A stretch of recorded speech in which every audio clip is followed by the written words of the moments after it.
On the fascism discourse. So of course, Biden called, I guess Trump and Trump aligned Republican politicians semi-fascist. There was a tweet thread the other day that was getting some attention from, Murtaza Hussein, who said, I still consider the high water mark of what felt like fascism in the U.S. the Bush-Cheney years, extrajudicial disappearances, state-sanctioned torture, expanding list of wars, most of the media transformed into cheerleading zombies. Nothing since compares with that.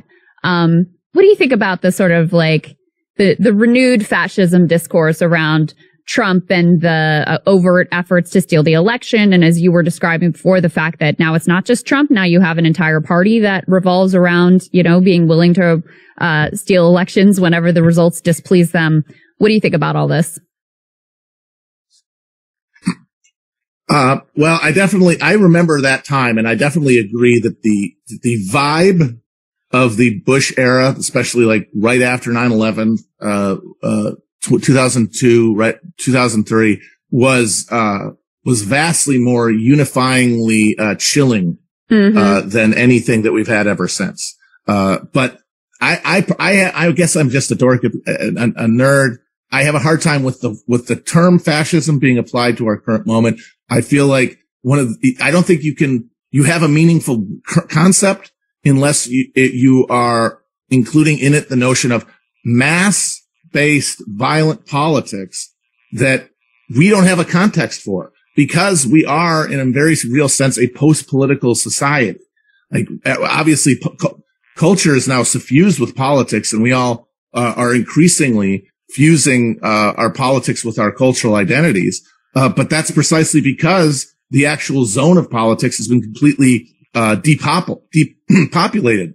Like, we don't have political identities in a meaningful way. We don't do anything other than watch political content, maybe argue about it, maybe buy a sticker or a t-shirt, and then vote maybe once every 4 years or something. I mean, we don't do we aren't involved in the sort of mass political institutions that can create a street-based alternative to democratic politics.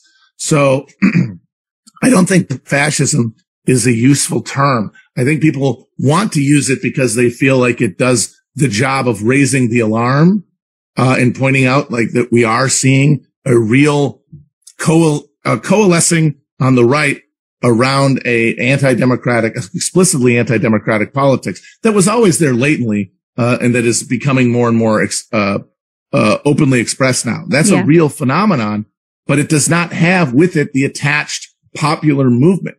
I mean, yes, we did have January 6th, but for one thing, that was only allowed to happen because someone in government said it was okay. I still do not believe that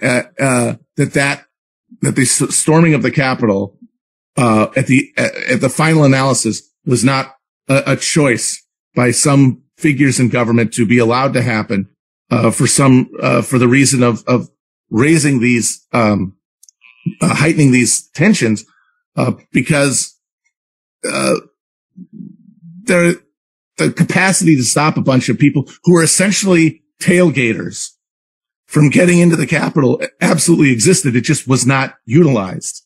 But that's just it. It was a bunch of people who were brought as individuals to a party, and they got riled up and then went, and kept going because they had too much energy. But as soon as the energy was dissipated, they all went home because there's nothing to contain any of their feelings about politics. There are no institutions that they could be put into because nobody is going to suborn their will to somebody else. They're not going to take orders from anybody else, which is what you have to be willing to do to be an effective political agent.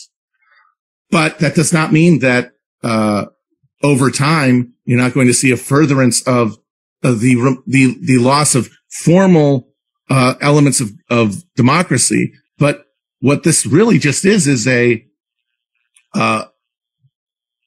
it's just a reveal of what's been happening anyway. I mean, when was the last time you can say that there was a meaningfully democratic election in this country? Mm-hmm.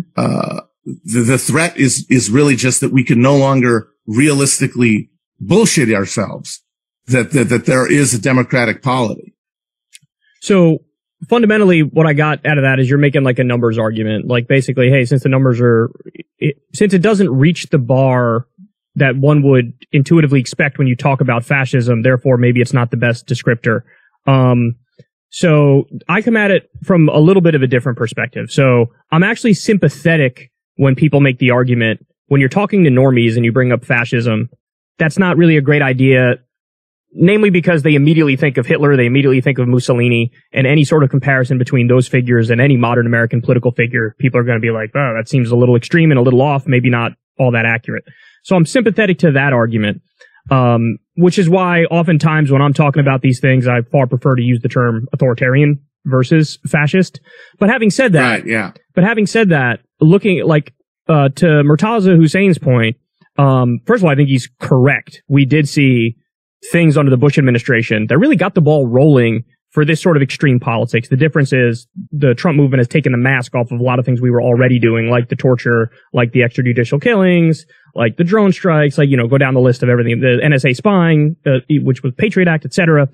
But I do not object when anybody does use the word fascist. And to get back to your question about the Biden speech, I think the thing that annoyed me most about the discourse around that is that I watched the whole speech twice now, and it was very clear that he was so careful in delineating, like, look, this isn't the entire Republican Party, it's a minority. He even said that it's a minority of the Republican Party who he calls the MAGA wing, the people who are marching with Trump right off the cliff, and even had the qualifier semi-fascist, so as to probably avoid the argument of like, oh, you're saying they're exactly like Hitler. Mm-hmm. Well, he put the qualifier semi, so it's like, no, but I'm saying in some key ways, they are clearly embracing the prior tradition. And when you look at the definition, far right, authoritarian, ultranationalist, political ideology, the belief in social hierarchy, always following the leader, etc. So I think it's fucking accurate. You know what I'm saying? So when I heard it was people on the right, I think we're just lying about it. Like, I don't even think they believe the shit they were saying about it, right? Oh my God, no president has ever gone this far. You fucking kidding me? People whipped up a video of Trump in 2 seconds where he was calling left-wing people fascists. Like, my ass, nobody's ever said this. But I think when there were some people on the left made the argument of like, oh, this is divisive. It's like, first of all, it's fucking accurate. Second of all, don't deny the 80 caveats he brought into the conversation as well. So what do you think about that?